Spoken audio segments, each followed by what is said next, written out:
Call to order the July 13th, 2020 Brooklyn City School District Board of Education special meeting. Ms. Aholt, can you call the roll, please? Mr. Singer. Here. Mr. Neal. Here. Mr. Oper. Here. Mr. Slattery. Here. Mrs. Barcheck. Here. Can we stand for the pledge, please? Aye. Pledge allegiance to the flag of the United States of America and to the republic for which it stands, one nation, under God, indivisible, with liberty and justice for all. Okay. Javier, can you hear us okay with the masks on?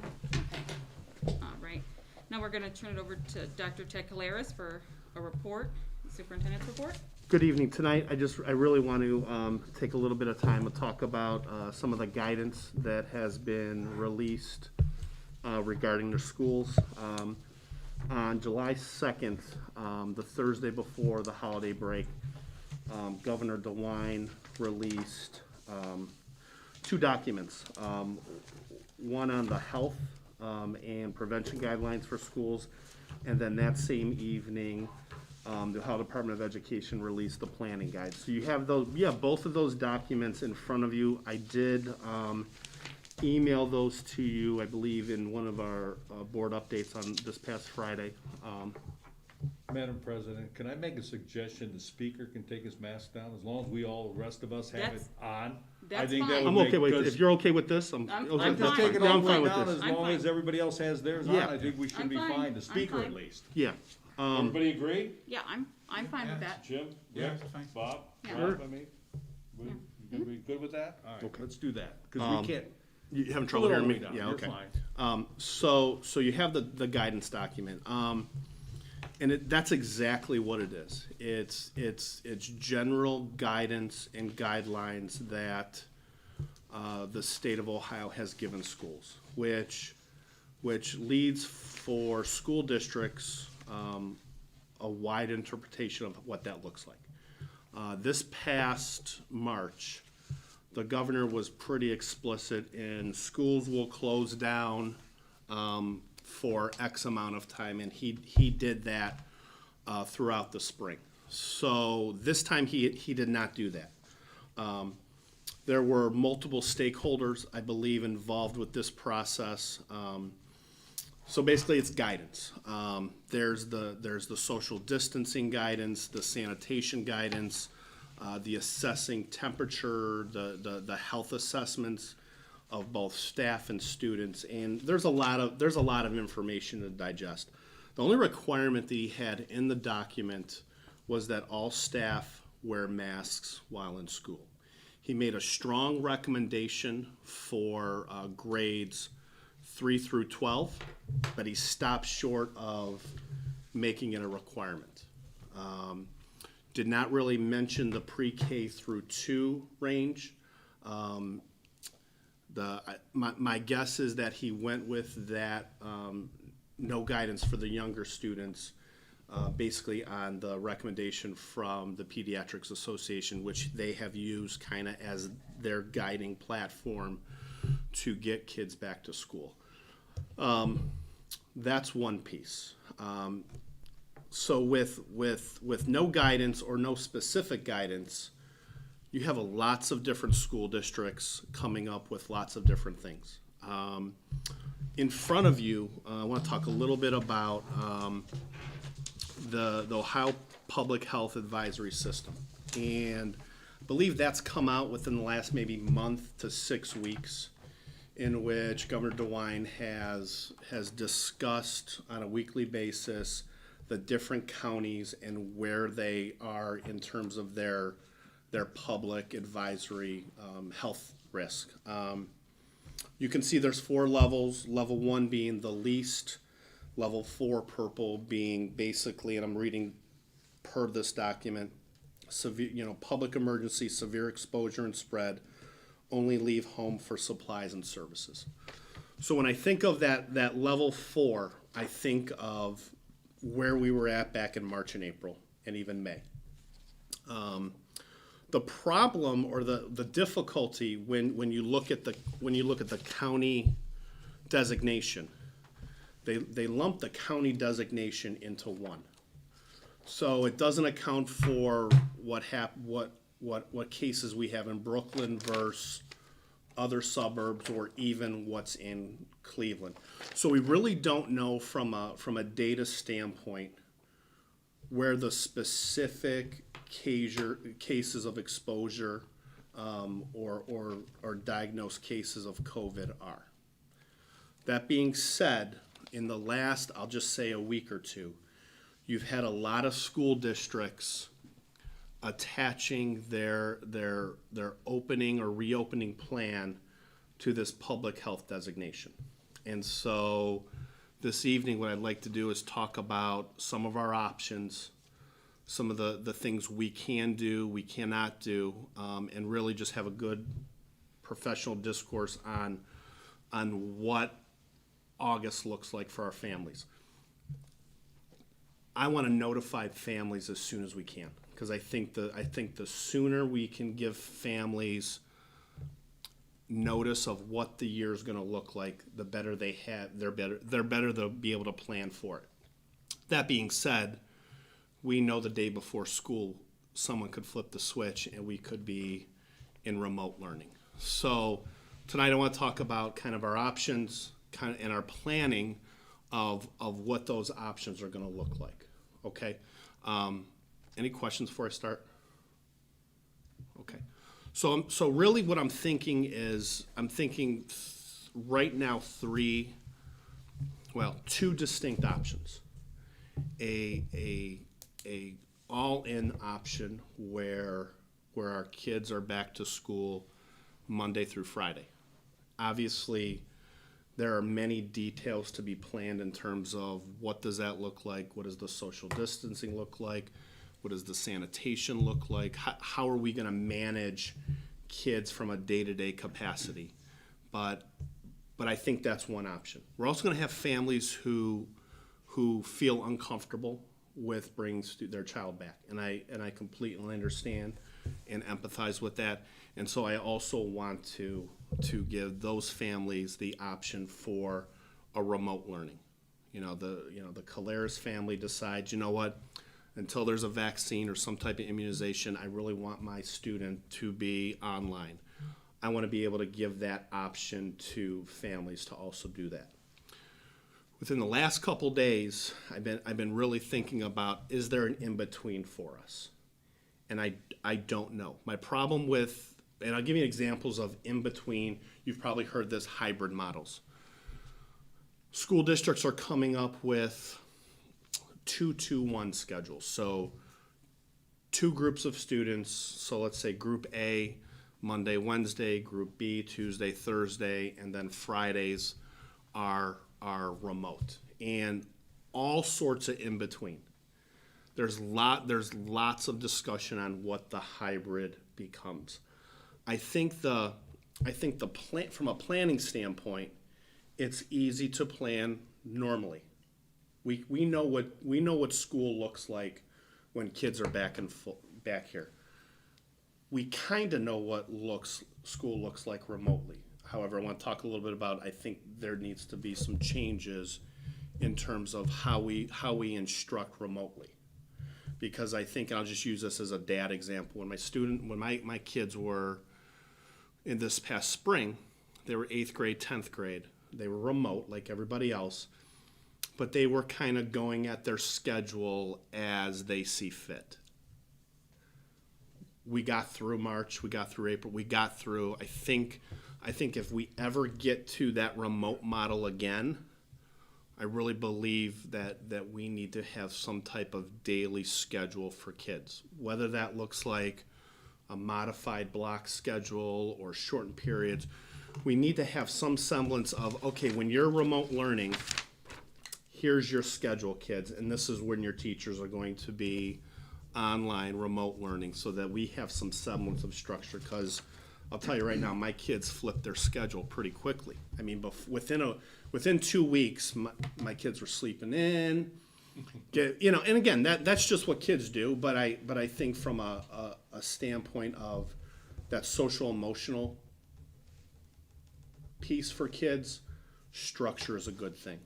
Where I struggle for us right now, and I think many school districts are in the same boat.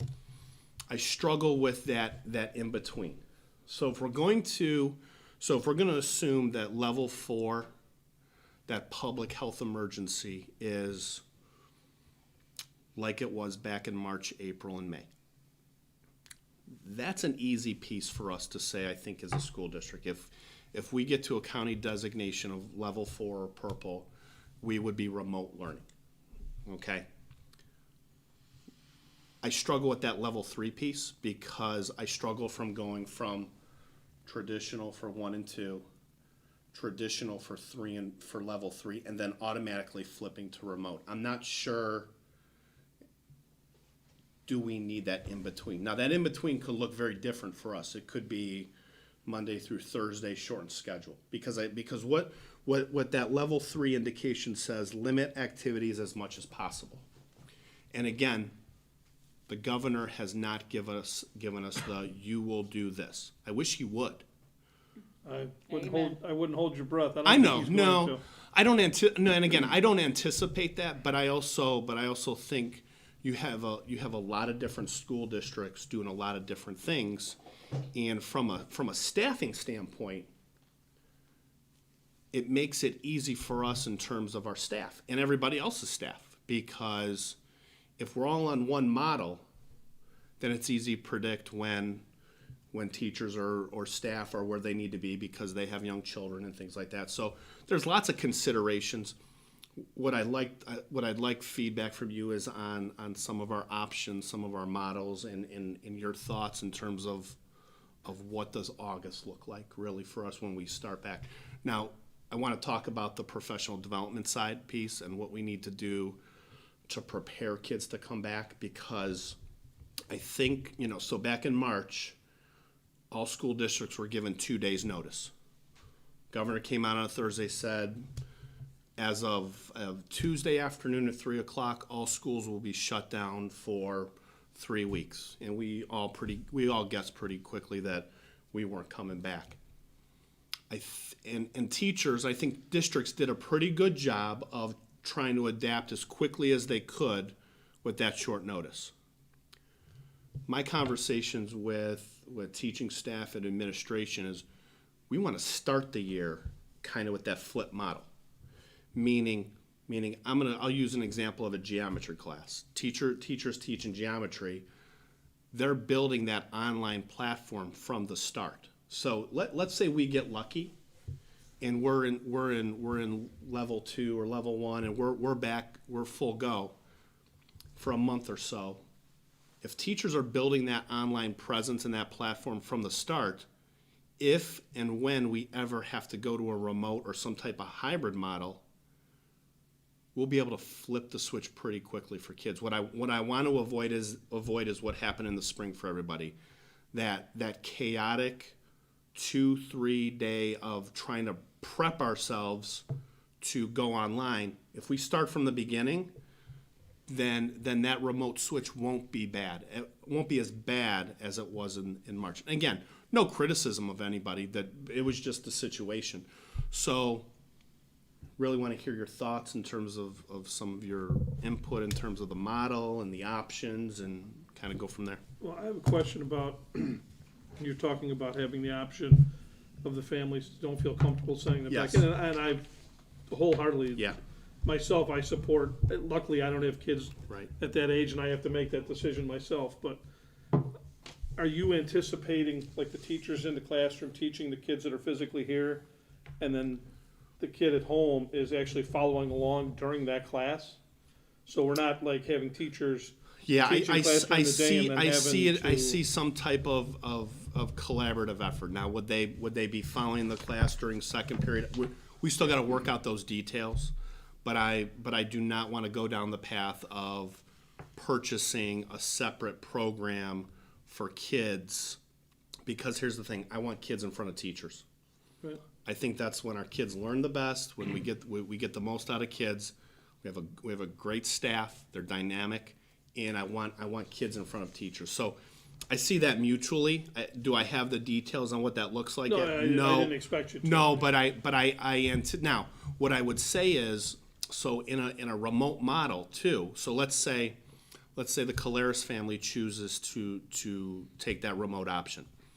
I do see a limitation of their schedule. So for example, I can't imagine they're going to have 8 periods of classes. They're going to have their core, and I know we're working on some options to see what we could do to deliver electives. Brian Hare and I talked a little bit this week and last week. We don't want kids to become credit deficient because of this. So they need their electives for graduation requirements. We know electives are essential K through 12. So we have a little bit of work to look like at what that looks like. So will they have their full boat of options? No. Will they have a limit of option? Probably. But yeah, I see that concurrent type of, if I have 20 students in a class and 3 of them have chosen the online option, remote option, they would be concurrently working with the material and the curriculum in that class and an in-person piece. So then that's kind of the reason for having staff work towards flipping that model from the beginning. Because if they flip the model from the beginning, then they're going to be able to, if we do get shut down for any extended period of time, it's seamless for both kids, both the kids who are online and the kids who are in person. So I don't want any gap in learning. I don't want my online kids having less or more than my in-person kids. So we're going to try to do that synchronous with each other. Plus, it'll give them that structure you say they need. Absolutely, you for sure. Just keep them rolling.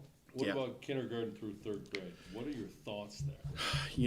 I think those are important learning years. well, Probably yeah. the most important. Yeah, I mean, we have pre-literacy skills, and I can't speak to what we did in the spring. We have a lot of work to do in terms of what that looks like, because it's very easy to put a 15-year-old and a 16-year-old and a 17-year-old, or even a 10, 11-year-old online.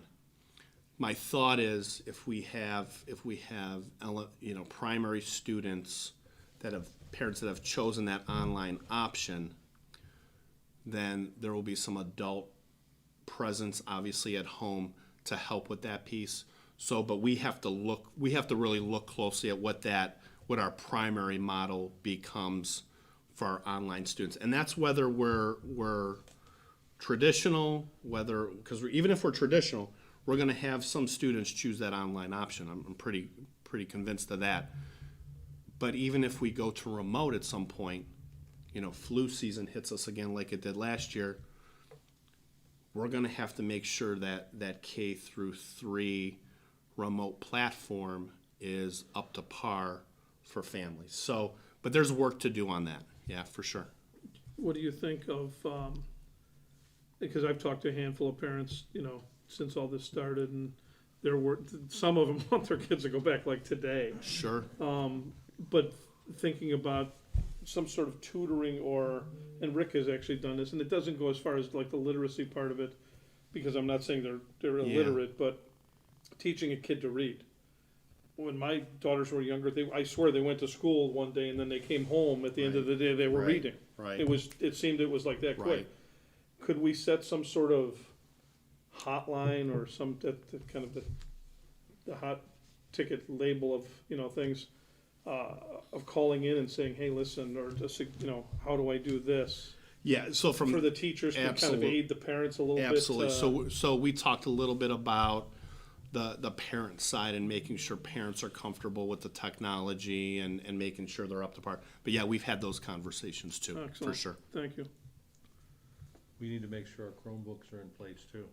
Yeah. Do we have all of them? We do. Excellent. We do have all of them. Yeah, Good. we do. Yep, we got them all in. I wasn't really Correct, sure Bobby? about that. I wasn't here earlier today, so I'm not sure. I believe we did. Yeah. Yeah, my feeling is that I'd like to see the kids physically in the classroom from K to 5. That's their growth years, Yeah. that's their bonding years of teachers. Mm-hmm.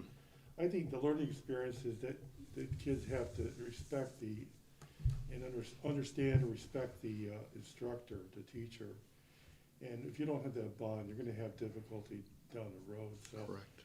The physical presence, whether it's 2 days or 3 days or all 5 days, I think there's gonna have to be some physical presence there. Yeah. At the same token, I don't know if our teachers are cross-certified for teaching the elementary schools, because, you know, with the physical presence, there's probably a greater risk of infection too. We have to admit the fact that a teacher going to school every year, bonding with her students or his students, open themselves up to infection. Yeah. Somebody has to move in to that spot, you know, and my concern is that we have some people who aren't in the physical classrooms that can move into that spot and take over. Yeah, I mean, I think that's gonna be a consideration we have to work through, because you know, we're gonna have some staff who either can't come back or are not comfortable coming back, and so we're gonna have to look at kind of working through some of those individual staffing concerns on a individual basis. But I think even in a normal year, you always struggle to get substitute Sure. teachers. And so I think this year across the area is gonna be amplified because of what's going on. So we're gonna have to have some plans in terms of how we're staffing and how we're subbing. You know, right now we use Rachel Wixie, and so we're gonna try to set up a meeting in the next couple weeks with them. But I'm sure it's the same concern with every district in Northeast Ohio about how are we gonna find subs when and if and when, you know, staff are sick. Because, you know, COVID or no COVID, you know, people get sick or kids get sick, so we're gonna have to look at some of those staffing considerations. We went through that with influenza B Yeah. this past year, probably with staffing, especially our senior staffs, they're probably more susceptible to even just the regular influenza. But the other, you know, going back to what Rob was saying, my concern is I don't feel that the kids are getting the kind of learning experience online. And there's no way to measure. You know, test and measure is what Right. I've always learned in life. When you put in some kind of a program or policy and you want to test and measure it, I don't think we've done a good job of measuring it, but I don't think anybody has, because they kind of took that testing away from us. So we don't know how well the kids are doing. So my point is this, is I'd like to see some kind of formal program that addresses the parents of the kids, because these kids come home and they're subjected to the online training. And once that teacher is gone in real time, the children look to their parents or maybe older siblings. Sure. And if they don't get it, if they don't understand the lesson plan, that's what it all boils down to. If they don't understand the lesson plan after the fact, then we're gonna have a problem with kids. Yeah, I think we have to take a hard look at what we're offering, you know, what's our focus, because it doesn't benefit a first grader or a kindergartner or a second grader to have 4 or 5 different subjects in a remote environment. So that's going to be part of that planning process. I think as the kids get older, they're able to self-manage and self-pace, and independent learning is a lot easier for our kids who are older. But definitely there needs to be a focus and a plan for that for our primary students, because throwing 4 or 5 subjects at them, whatever it may be, or even how you do it, there's going to be a gap, and we got to make sure we address that as best possible. And we know, here's the thing, we know that we want kids here. We know that their best learning takes place when they're here. We just have to navigate through whatever this environment's going to look like going over the next year, and hopefully it gets better as we get through the school year. But I anticipate, you know, we're gonna be in a similar spot in the spring with the flu and maybe even the spikes. I mean, we may even be going through a spike right now. Who knows? Do we think that we're gonna need a longer period of remediation at the beginning of the year? I think we're going to need to assess that, and I think realistically we have kids with gaps because they missed that in-person instruction. You know, they missed, you know, let's just say 45, 50 days of in-person instruction. So yeah, I think I definitely anticipate some gaps across the content areas, across the grades, and that's part of, I think, what we need to do to figure out what does that look like and how are we adjusting the curriculum going forward, particularly with our little ones. pre-reading skills, primary reading skills, phonics, vocabulary, writing skills. You always have a little bit of a step back over the summer, but basically our kids haven't been in school since March 15th, 16th. And so that's quite a bit of time, so for sure, absolutely. A couple of things, Ted, you brought up the subject of the kids not being in the classroom. First question is, how are we gonna assimilate the kids who wanna go to Polaris? Has that been discussed? Or, Actually, yeah. And the other one is, what is the other one? I forgot.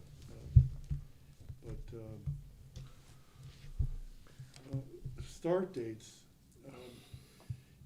Are there any schools starting after Labor Day? And then we'll jump into the schedule. So good question. So the Polaris. So we had a meeting today with Polaris assistant superintendent.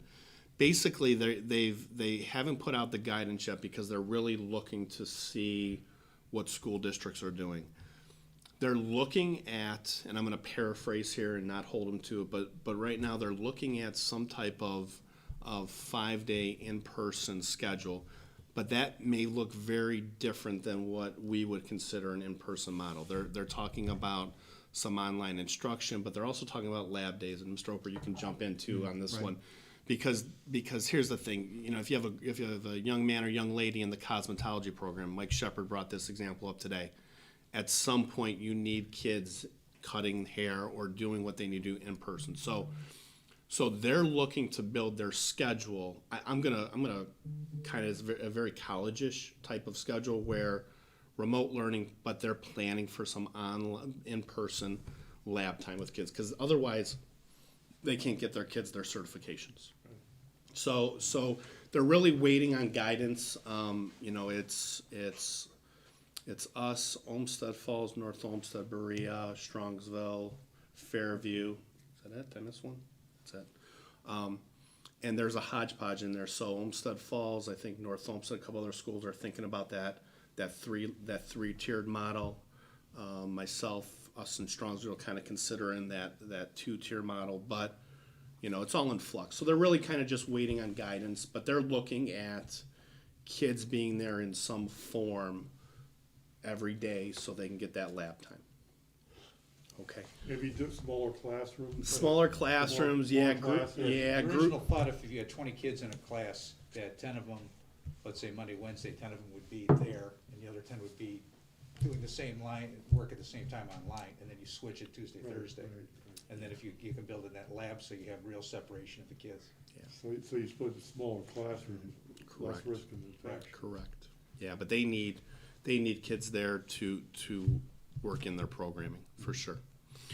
Is there requirements, did the governor give requirements in case a student or a teacher tests positive, what that means then for the classroom, the school? Is there actual No, guidelines? there's Okay. no guidelines. So what we would do in that case is, so we're very fortunate that Barb Manley, our district nurse, works for the Board of Health, Cuyahoga County Board of Health.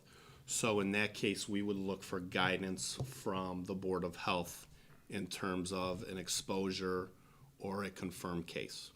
And that's pretty much all I can tell you right now, just because there's no playbook for this one. So I would look to the health experts, because I'm not a health expert, in terms of some of that guidance. So, Ted Caleres was exposed at a party this past weekend. What is our guidance? Or he or she has a positive case. What does that look like? And so part of our education is going to be, part of our conversations are going to be, how does that look in terms of, are we going to do, health screenings every day as a school district? We're going to rely on moms and dads. How do we get that information to them? What do we do with kids who are sick? Because kids are going to get sick doesn't mean they have COVID. So we that's the tough thing on this one. During allergy season, when the allergies were kicking up, everybody's like, "Oh no, am I sick?" So we have to work through what is normal sickness versus what potentially could be tied to COVID. So I would say, Bonnie, I would work through the Department of Health for recommendations. Okay. And then, is there, I'm asking these questions for like edification, these are questions No. that I've received, so. No, you're fine, yeah. Spacing, is there a requirement for spacing? Yeah, for they, instance? again, guidelines, Okay. I would be comfortable that, saying that in some of our classrooms, we could give the 6-foot rule. Probably in some of our other classrooms, definitely that 3 to 5 foot space. That's part of the reason I would say the face mask requirements are that much important. So would you, do you think we would I- have to require masks? So my recommendation to the board would be grades 3 through 12 would be required. Grades pre-K through 2 would be recommended. But I think that changes with, depending on our health advisory. You know, because right now Cuyahoga County is telling everybody that they have to be in masks of a certain age. I think 3 and above or 4 and above has to be in public, has to have a mask. So I think we need to work through some of those things. Definitely grades 3 through 12. I think we would need to have a little bit of a conversation in terms of what our kindergarten through 2nd grade looks like.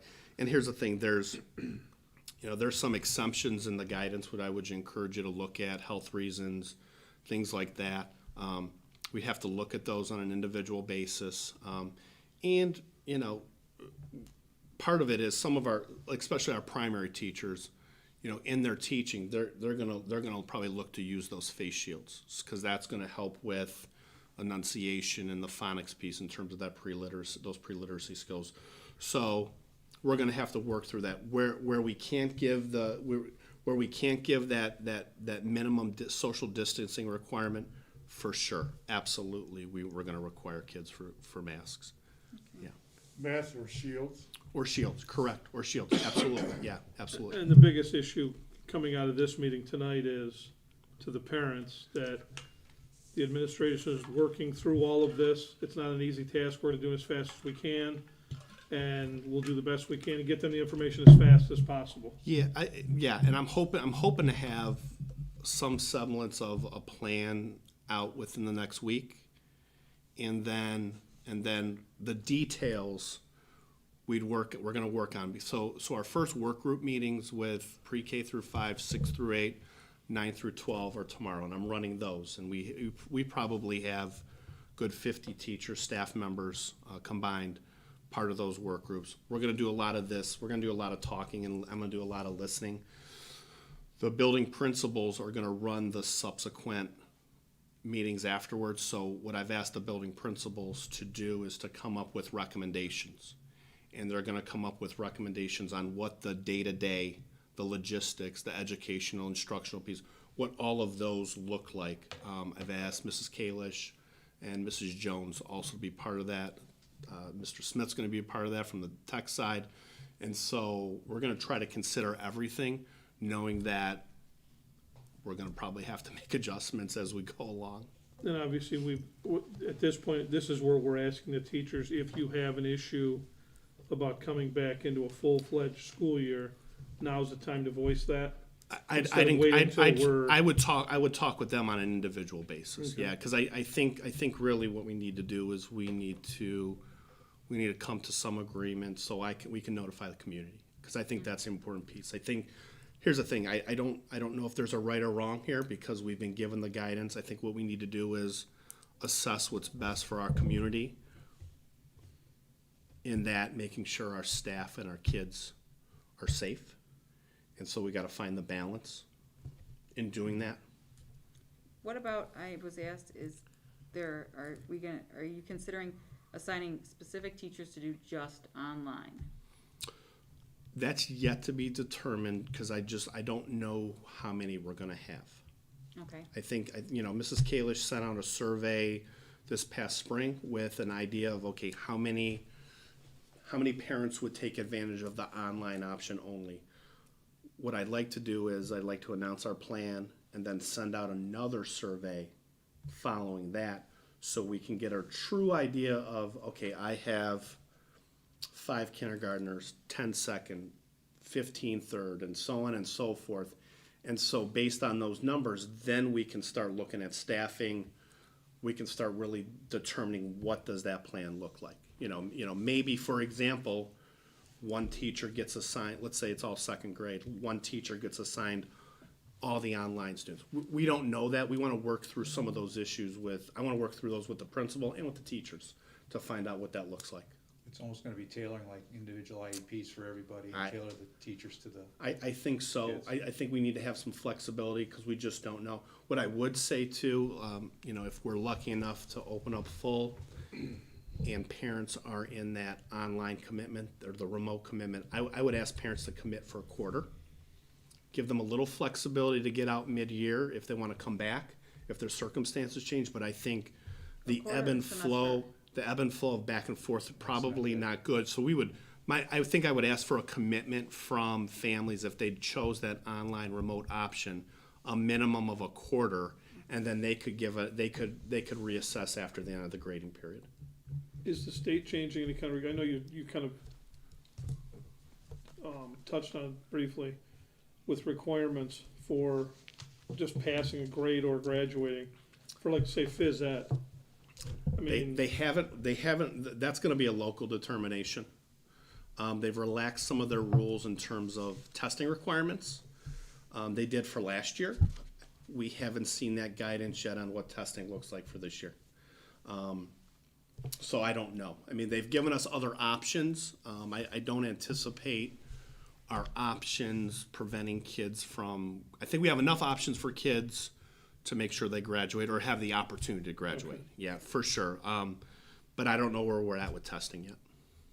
Ted, what about Title I? Is there any room for expansion, hiring some more Title I teachers to Well, we kind of fill in the gap? And I hear there's some federal funds that might be coming. yeah, we've hired, we replaced the Title I teacher, and with Title funds, we're gonna hire a K through 3 instructional coach out of the ESC. And I think that's gonna be a key position in helping determine what that K through 3 remote model looks like. Cause I think out of all the remote plans, that's probably the hardest one. How do I teach 5-year-olds and 6-year-olds in an online environment at home every day? If we're forced to close for whatever reason, how do I do that? And I think I think she's going to be able to help our teaching staff, our building principals, really tailor that model of what that remote learning looks like for kids, assist the teachers, but also help those parents, because I think that's the piece we have to consider. We really do. Are you thinking of having, per level, actually like things set, like if we're at level 1, this is what happened, level 2, this is what happened, so that parents would know ahead of time, like if we go to level 4, that means we are X, Y, and Z? I think so. Okay. I think what I would like to talk a little bit about tonight, if we could, is I think level 1, level 2, in my mind, would be in person. No issue there. I think if we're in a level 4 public health emergency that says only leave home for supplies and services, I think we're going to struggle mightily if we say I want kids in school. So I think that's an easy piece. takes the heat off of us and making a decision. Are you talking about for everybody K through 12 when you say back in? I do. Okay. I do. good. Yes, That's I one do. of the questions that, okay. Absolutely. Yeah, I think what I'd love feedback on is that third level, that red level. We're in red right now. And so my only quandary becomes, let's say we stay in person with level 3, and we can. But we would go level 1, traditional schooling, level 2, traditional schooling, level 3, traditional schooling, and then level 4 we would automatically flip to remote. Where I'd like some feedback, and I struggle a little bit, is should we have an in-between model? I think we should, because you're gonna need a hybrid version, and for the younger kids, they're gonna have to be definitely, like you said, with the FaceTime with the teachers and all of that, and the older kids are gonna be, they're more adept with online learning. So Yeah. that's where the individual IEP thing comes in. Yeah. And I guess every teacher needs to know exactly what their roles are gonna be in each Sure. of those levels. Sure, correct. What kids am I teaching Is it because that may change from level to level? Absolutely, absolutely.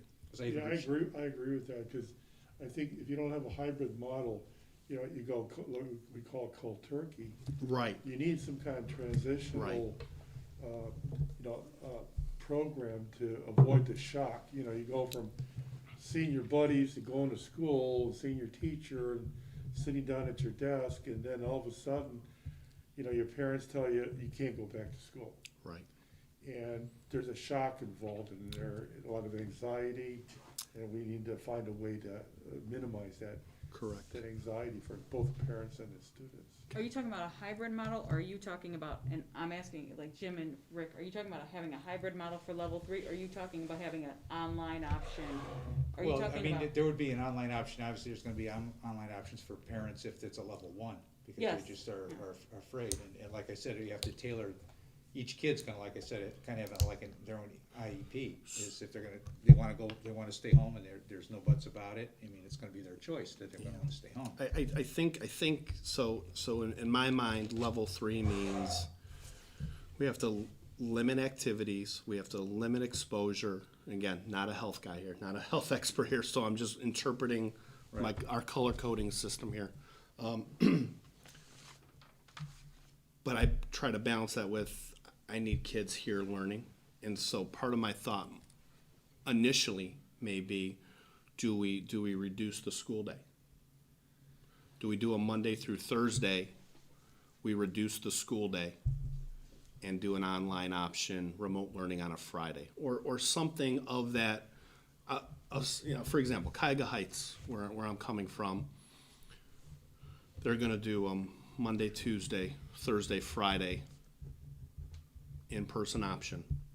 Wednesdays are gonna be off. That's the model they're considering.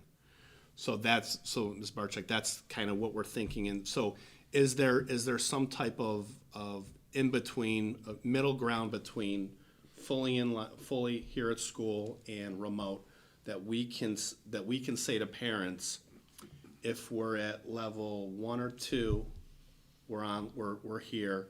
If we're level 3, we're doing this. We're level 4, we're doing this. Because I think we got to give parents notice, staff notice, kids notice. We don't want to, I think where everybody struggled, let's just talk about kids.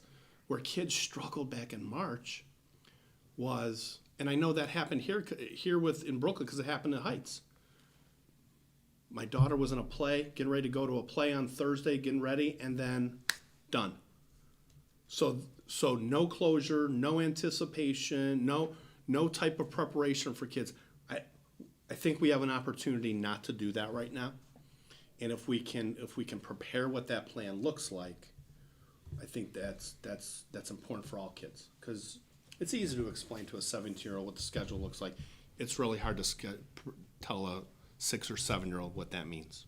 Because just my question would be, because as of right now, we're level 3. So whatever hybrid model, if we went with the hybrid model, that's how we would start out the year.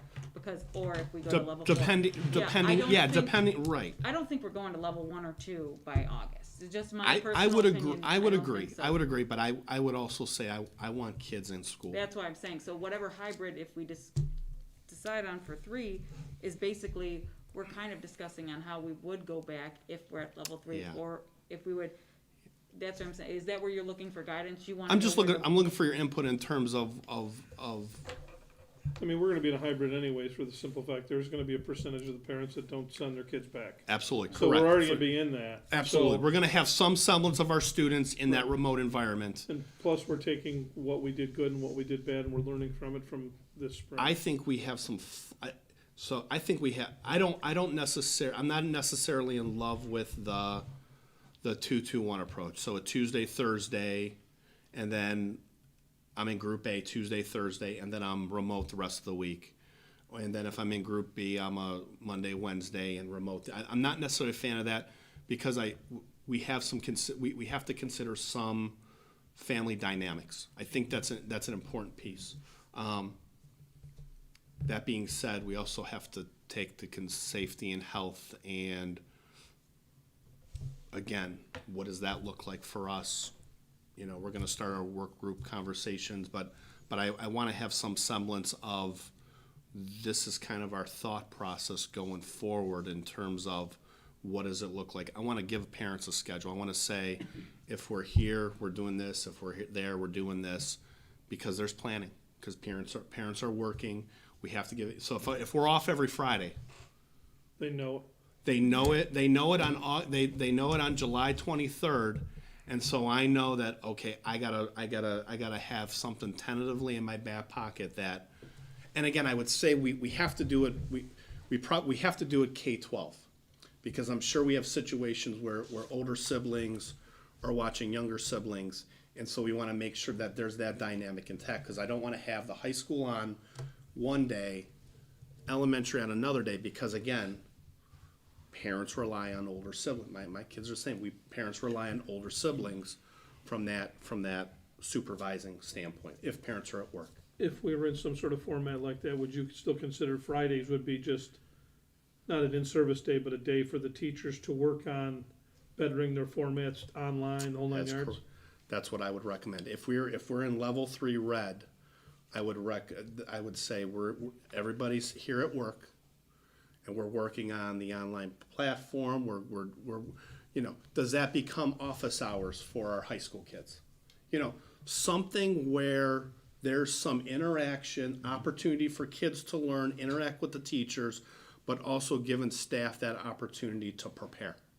Because I think that's an important piece, because what I don't want to happen, and everybody did this, I don't want one lesson for my in-person kids, and I don't want another lesson for my remote kids. I want it one and the same. So I think there's going to be some work or time that they're going to need to make sure that's developed appropriately. That sounds like a good way to go, because, yeah, that just is kind of a catch-all on a Friday, is to. Right. Well, is the to have them teachers, do that. the parents could even reach out to the parents on a Friday and kind of If there's Well, no- pick up that's that, because hey, here's the thing. I mean, we know this. We're going, that could be an opportunity for teachers to call parents, or you know what, I haven't seen Ted, I haven't seen you online this week. What's going on? It's because we still need to reach out to our kids who choose that remote option. Mm-hmm. We still need that connection, and maybe that's the day where all my remote kids meet with the teacher in person, because now there's built-in time in the schedule to say, you know what, Mr. Caleris, we're gonna meet. My geometry class is gonna meet from 9 to 9:45, and we're gonna talk about this week and answer questions and whatever it may be. So we have to build in some of that. We have to build in some of that connection time for our students who choose that remote option. I like that. And, if you do anything blended, do we have any kind of mechanism or software where we can use where every morning the staff and the students are surveyed? Have you been exposed to anybody with COVID? Do you have any flu-like symptoms? So that before, if they're scheduled to come physically to the school, Yeah, they fail the survey for whatever reason, right. then there's immediate feedback and says, we're gonna put you today on remote. Yeah, we're going to need to have that for sure. We're going to need to have that flexibility, because my guess with the Board of Health will say if there's an exposure, it's going to be some type of notification and quarantine or whatever it may be. So we may have a situation where we have 5 or 10 kids who we need to say, you know what, Ted was exposed this past weekend. He came to school on Monday. We were notified by parents after school on Monday. You know what, guys? I'm going to move you to remote for the rest of this week. So we got to have some flexibility, because we're going to have some of those They're gonna be situations. shifting all year long. Right. I mean, it's really, but we have to have that flexibility for sure. Yeah. Are you talking about also having clear guidelines for activities and sports per level, so that parents would know if we go to level 4 or if Yeah. we're in level 3, I mean, we're not doing this. I'll be we're honest doing with you. that? If we go to level 4, I would shut everything down. Okay. I'm thinking the athletic association would probably weigh in. I would hope so. Unfortunately, Jerry Snodgrass is not with the association anymore, and so hopefully we hear some guidance from.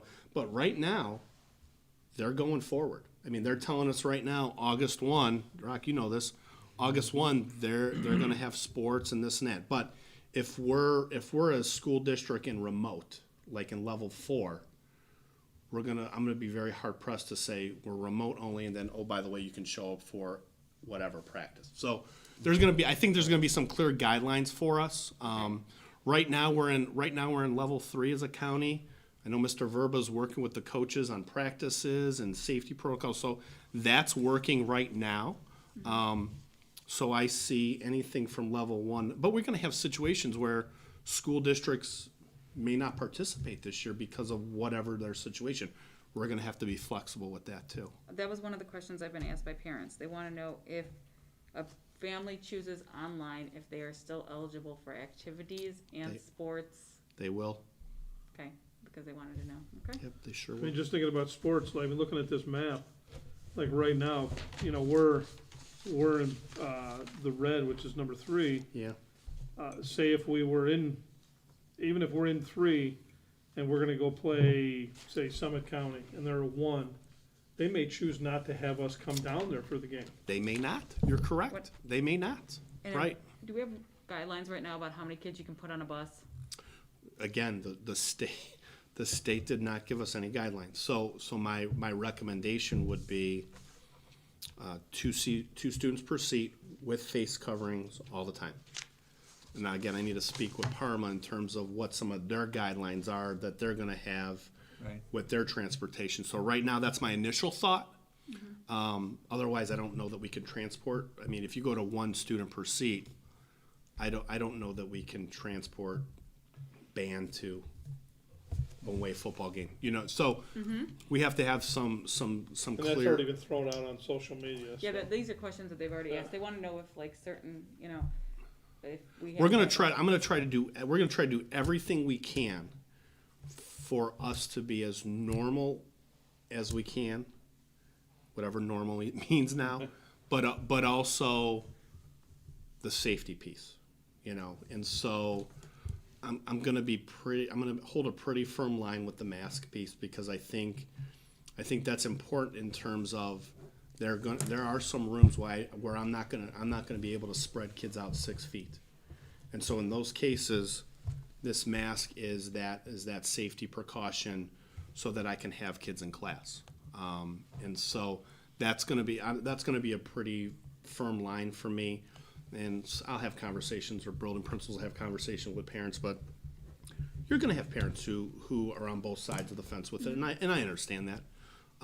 Especially with the little ones, and we're gonna have to work through those on a case-by-case basis. Field trips locally, Field trips will be canceled locally right now, because I don't know that anybody would take us anyway if we wanted to go somewhere. I'm assuming if it gets better from a health standpoint, those will start loosening up, but right now I would say we would limit any type of extracurriculars outside of the school district, just because we don't want to expose kids in any situation. okay. Other questions? I want to talk a little bit too about the calendar.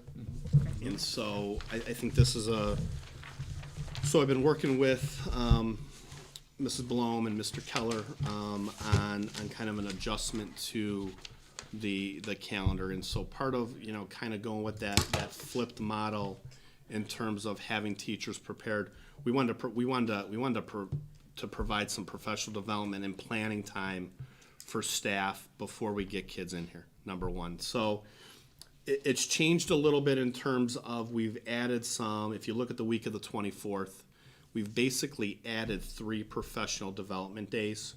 I believe we were scheduled to come back, if I remember, look at the old calendar, we were scheduled to start with kids on the 27th. So that entire week, we're adding basically 3 days of professional development preparation. Okay, number one, I think that's an important for teachers and staff to get that time to prepare and to coordinate and collaborate among content areas and grade levels.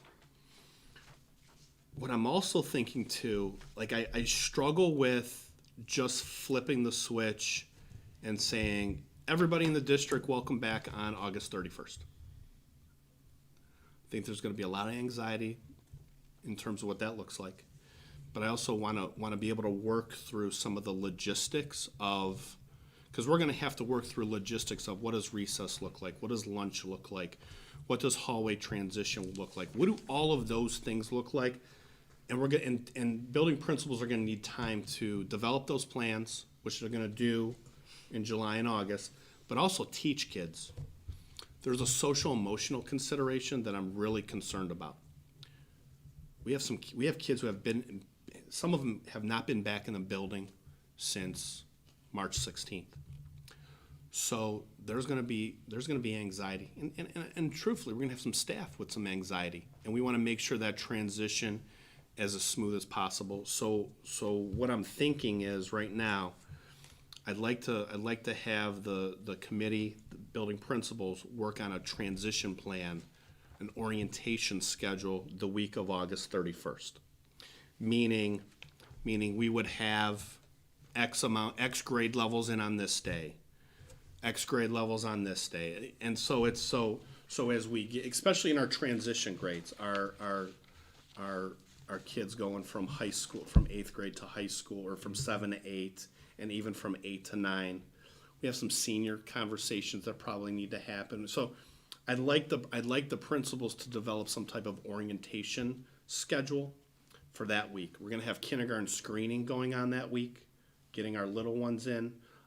That might be a good opportunity, Rick, going back to your initial question, that might be a good opportunity to do some diagnostic with kids. It's always easier to do that when you have more adults on hand with less kids. And I want to be considerate the fact is I want to give kids a chance to get used to being back to school. I think there's just a consideration we need to take in terms of we want them to feel comfortable because there's going to be anxiety. There's going to be a little bit of anxiety coming back. So I'd like that August 31st through September 3rd to be an orientation week. Meaning we'll still have kids, but reduce fashion, maybe select grade levels, and then let parents know, building principals will let parents know what that schedule looks like. That Friday the 4th would be another professional development day for us. That would be kind of a recalibration for staff, kind of saying, okay, how did this go? How did it go? What do we need to adjust before we get kids fully back on the Tuesday after Labor Day? So that would be kind of my initial recommendation. We've also built, and again, I'll give credit to Mrs. Kalish, to Mrs. Blom, and to Mr. Keller on working through the schedule. I just kind of checked off on emails, so they really did all the yeoman's work on it. So, but building in some additional professional development days for that time throughout the year to assess the remote learning. Because ultimately, when kids are here, it's really hard to have that reflective time. And so you can see the blue days, the dark blue days throughout the calendar. Those coincide with the teacher's contractual language in terms of Records Day. So, from what I understand in the past, we did half early release for kids, and then teachers would go into their Records Day. What we would do is we would just give kids off that entire day, do PD in the morning or afternoon, and then vice versa would be their Records Day. So it would give teachers, grade levels, principals time to work together to say, okay, let's talk about our remote plan and give that built-in time throughout the year to do that. If you look at November, we always have off November 3rd for Election Day. November 2nd is the end of the first quarter contracted teacher day, so that's why those kind of coincide back to back. And then giving off the Monday and Tuesday before Thanksgiving. We often have a lot of families that travel, again, in the past, pre-COVID, of course, or family, or I'm out, or I'm not going to come to school. So we want to build those 2 days before, and gives us a chance to, let's just get everybody out, give them a nice break, but Monday and Tuesday before Thanksgiving, would also be built-in professional development time. So there's more PD time built into the calendar than in the past, but we really are going to need it because we're going to need time. What I want to avoid is, okay, we got to flip the switch, or I have to adjust, and I have to figure out where to get that time from. If I have dedicated days built into the calendar with no students, gives parents chance to plan. I know that those 2 days kids aren't going to be in school, but it also gives principals and administrators time with teachers to plan what that collaborative PD looks like. And then you can kind of see the rest of the schedule. End of January, there's a day. Beginning of April, there's a day. And then the last day in June. So that would be the adjustment of the calendar. Thoughts? Sanitation, it might be a good time to also look at our crew. Absolutely. Cleaning crew to go in there and sanitize. It's tough to sanitize when you got kids in the building, staff in the building. I think we're fortunate right now because we have 2 cleaners on staff at each building during the day. So I think that's a benefit for us. I know that, in Cuyahoga Heights, where I'm coming from, they don't have a cleaner during the day, so they're probably going to have to look at some type of adjustment with their staffing. I think part of the work group recommendations are going to be developing a schedule of what does sanitation look like, where kids are outside at recess. Can I get a cleaner in there to clean and wipe things down? Because we want to try to do that obviously as much as we can, because that's part of the guidance and the recommendations from the state to increase that sanitation, increase the cleanliness. We have to look at transitions, so that's all going to be part of that work. I think the starting date of this mirrors like when we went. I don't know, Jim, you went here too. We never started before Labor Day. Yeah. We just never did. I was shocked when I saw the schedule that it was set to start before. This is nice because it's transition time. Yeah. It's actually later than a couple of the last few years. It really worked out. I mean, it just, again, I think so. If we're unfortunate, if we're not able to start in person, then it gives us time to, because that's something we're going to have to consider. Back in March, we knew our kids, right? We knew our kids. We had that opportunity. It was easy. I know, Rob's in my class. Okay, but we're going to have teachers are going to have kids that they don't know. So even if we have to start remote, we're going to have to develop some type of schedule to bring kids in on some limited basis for the transition. Do you need a Chromebook? Do you know how to log into a Chromebook? Do you, all of the things that, Do you have internet at home? Right. I mean, But even in terms of, because what the message needs to be to kids, okay, even though we're in remote, there is still a daily schedule. Whatever that daily schedule becomes, teacher A, B, or C is going to be first period here, second period here, whatever that may be, there's going to be an expectation that there's a daily schedule and daily learning going on.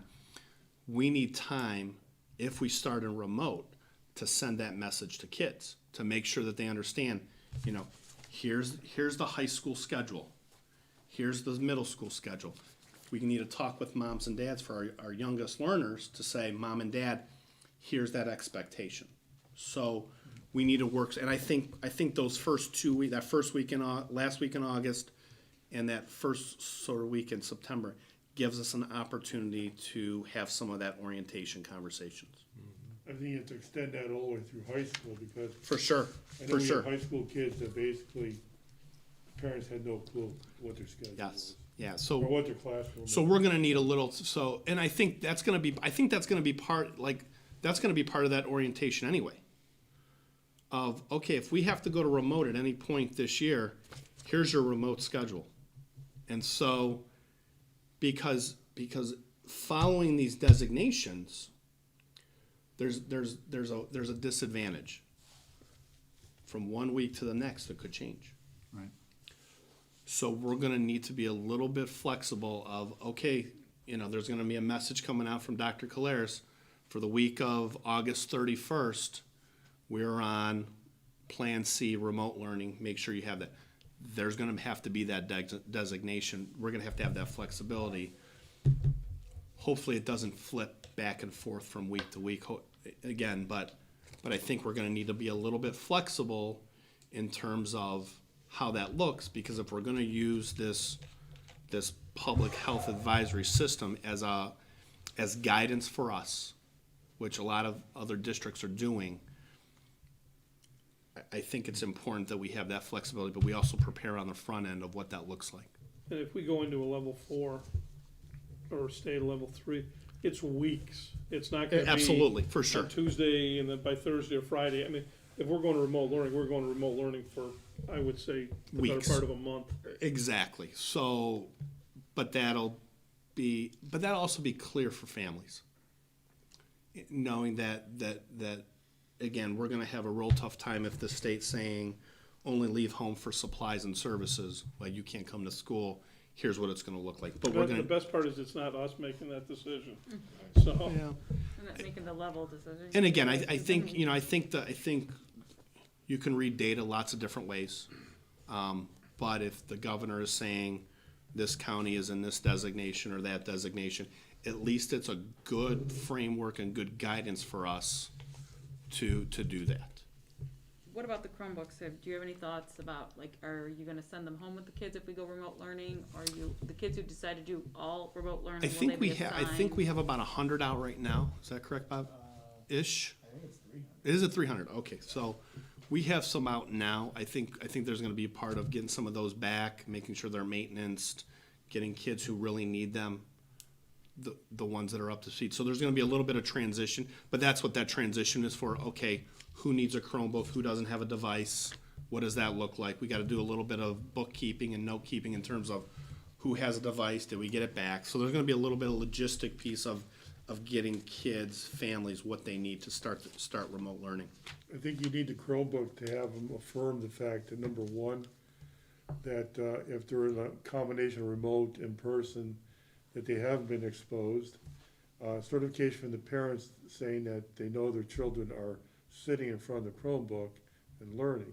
So some kind of login feature Yeah. that logs them in, so we can monitor. And they should have that, and we should be able to keep track of that, but I'll confirm that with Mr. Smith at some point this week, And for if sure. if they are sick, just go a little deeper with it and just say, is it a cold, or, have they seen a doctor, Right, because, right, It could be something right, more because than if you're just sick, COVID. doesn't necessarily mean you have to be quarantined for 2 weeks. Right, It could 'cause be just whatever.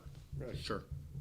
and the teacher should be, they're taking a roll call in class. They should be taking a roll call online as well. Oh, the way I see it, Ms. Slattery, is we're gonna develop a schedule for daily learning, and again, we have to develop the plan of if we're in person, I have kids online, I have kids here, what does that look like? So we gotta figure out that A/B model in terms of how we're keeping track and things like that, but yeah, we're planning on doing And that. you'll have this all done in the next 3 to 4 days, right? Absolutely, absolutely, right. Anyone else?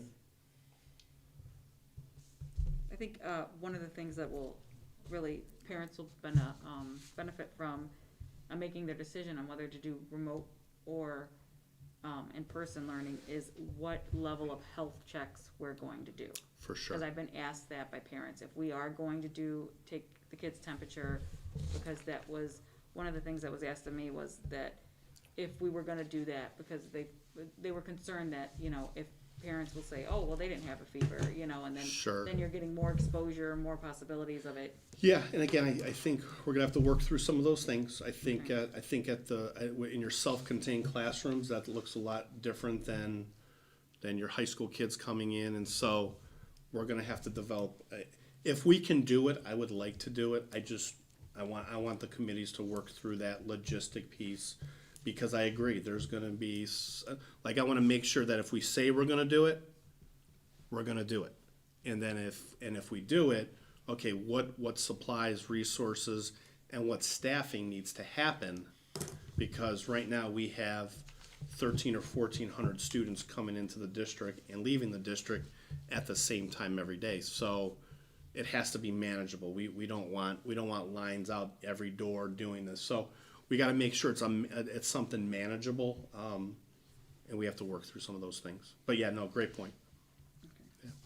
And would you consider staggering start times? I mean, I- because that was one of the I things. would consider, consider reducing, in a hybrid model, I would consider reducing the day for students. Because I think that's an important, that's some of that middle ground, that I think is doable. And if I'm telling parents, and I'm just using as an example, your student's gonna be here from 9 to 1:30 or 9 to 2, and again, that's hypothetical, then it's easy for parents to plan. I think the piece becomes consistency and finding something that families can at least wrap their head around. Okay, if my elementary student has to be here at this time and has to leave at this time every day, and let's say we're off on Fridays or whatever it is, something they can wrap their head around in terms of developing that consistent schedule. I think it becomes difficult if you say, I want this grade level here, these 2 days, and we need some consistency. But I think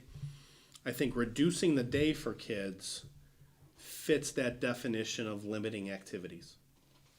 I see that, but ultimately it accomplishes something that I want kids here every day. So if it's a limited schedule, we're able then to hyper focus on certain important skills and curriculum that we want to get in, but maybe some things kind of don't get focused on during those limited days. So yeah, I would definitely do that. With that adjusted schedule, and it's common for having older siblings and younger siblings, and then you have different start times for each one. Is there some kind of coordination effort with the CATS program? That's allows something the parents yeah. to drop the kids off at the same time. We take control of the kids, test them, screen them before they go any further. They go into CATS, and same with after school. I think we have to look at that, because if we have parents signed up for daycare, the CATS program after school or before school, we need to have those considerations. So I think that's something we got to work through for sure. Absolutely. And do we have the facilities to handle? Let's say, We have the facilities now based on the numbers last year. The question I would have is, if we reduce the day, is my need going to increase? Because right now CATS is categorized as a after school daycare program. So we're under certain limitations with classroom size. So what I don't want to do is have to turn 75 families away to say I can't, you know what I mean? So it's some of the things we got to work through for sure. Yeah. Anyone else? Okay. Thank you. Thank you. Great Appreciate it. Thank you. All right, on to the next one. Resolved that the Brooklyn City School District Board of Education recess into executive session for the purpose of considering the appointment, employment, and compensation of a public employee official. All matters discussed in this executive session are designated to the public officials and employees as confidential pursuant to RC 102.03B because of the status of the proceedings and/or the circumstances under which the information will be received, and preserving its confidentiality, it is necessary to the proper conduct of government business. Can I have a motion, please? So moved. Questions, comments? Ms. Aholtz, can you call the roll? Mr. Singer.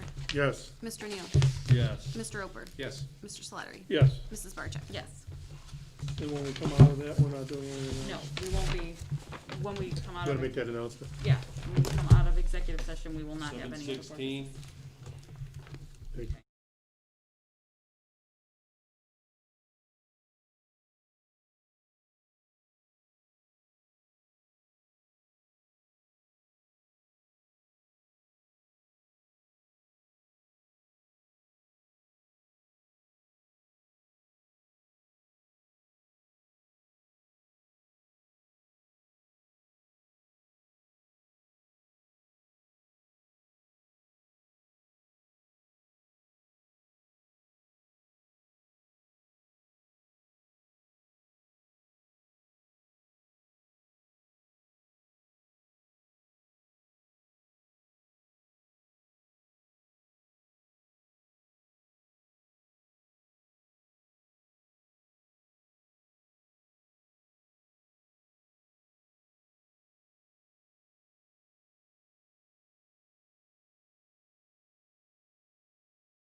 and one executive session for the purpose of conferencing with an attorney for the public body concerning disputes involving the public body and their subject of imminent court action. All matters discussed in these executive sessions are designated to the public officials and employees as confidential pursuant to RC 102.03B because of the status of these proceedings and the circumstances under which the information will be received, and preserving its confidentiality is necessary to the proper conduct of government business. Can I have a motion, please? So moved. Can I have a second? Second. Ms. Holtz, can you call the roll? Mr. Singer. Yes. Mr. Neal. Yes. Mr. Ober. Yes. Mr. Slattery. Yes. Mrs. Barcheck. Yes. Okay. After leaves these executive sessions, we will not conduct any board business. We will just adjourn out of the meeting. 7.